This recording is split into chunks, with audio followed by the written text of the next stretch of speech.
مجھے حیرت اس پر ہوتی ہے، میں اہل حدیثوں کا احترام کرتا ہوں، میرے لسنر میں بہت سارے اہل حدیث ہیں، میرے دوستوں میں بھی ہیں، لیکن مجھے عجیب حیرانگی ہوتی ہے، آپ اپنے آپ کو سلفی کہتے ہیں مگر اسلاف کی مانتے ایک بھی نہیں ہیں۔ آپ کہتے ہو ہم سلفی ہیں، سلف سے دکھا دو 3 طلاقوں کو کس نے قرار دیا، سلف سے دکھا دیں آپ، میں آپ کو دکھا دوں گا سب 3 کو 3 کہتے تھے۔ میرے پاس تو بہت ساری حدیثیں میں نے ریکارڈ بھی کروائی ہوئی ہیں اور اپلوڈ بھی کی انٹرنیٹ پہ، میرے تفسیر کے لیکچروں میں سورہ بقرہ میں جب جائیں گے نا طلاق مرتان، وہاں آپ کو بہت ساری روایتیں ریفرنس کے ساتھ میں نے پیش کی۔ تو یہ کہتے ہیں 3 طلاقیں ایک ہوتی ہیں، سلف میں دکھا دو بھائی کس نے 3 کو ایک کہا ہو۔ یہ کہتے ہیں 8 رکعت تراویح ہے، سلف میں دکھا دو کسی نے رمضان میں جماعت کے ساتھ 8 رکعتیں پڑھی ہیں، سوائے حضرت عمر کی وہ روایت جو مسترب ہے،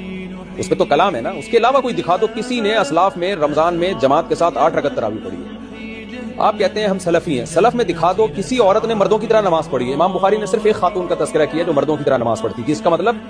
باقی ساری عورتیں عورتوں کی طرح نماز پڑھتی تھی۔ تو آپ دکھا دیں سلف میں کہ عورتیں مردوں کی طرح نماز پڑھتی تھی، ایسا نہیں ہے بالکل۔ سلف میں صرف امام بخاری نے ایک خاتون کا وہ پیش کیا ہے کہ جو مردوں کی طرح، وہ ہائی لائٹ اسی لیے کیا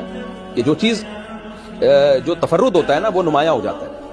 اگر اس دور میں عورتیں مردوں کی طرح نماز پڑھتی ہوتی ہیں تو امام بخاری کہتے ہیں نا کہ دیکھو ساری مردوں کی طرح پڑھتی ہیں، امام بخاری نے ایک خاتون کا تذکرہ کیا ہے بس۔ تو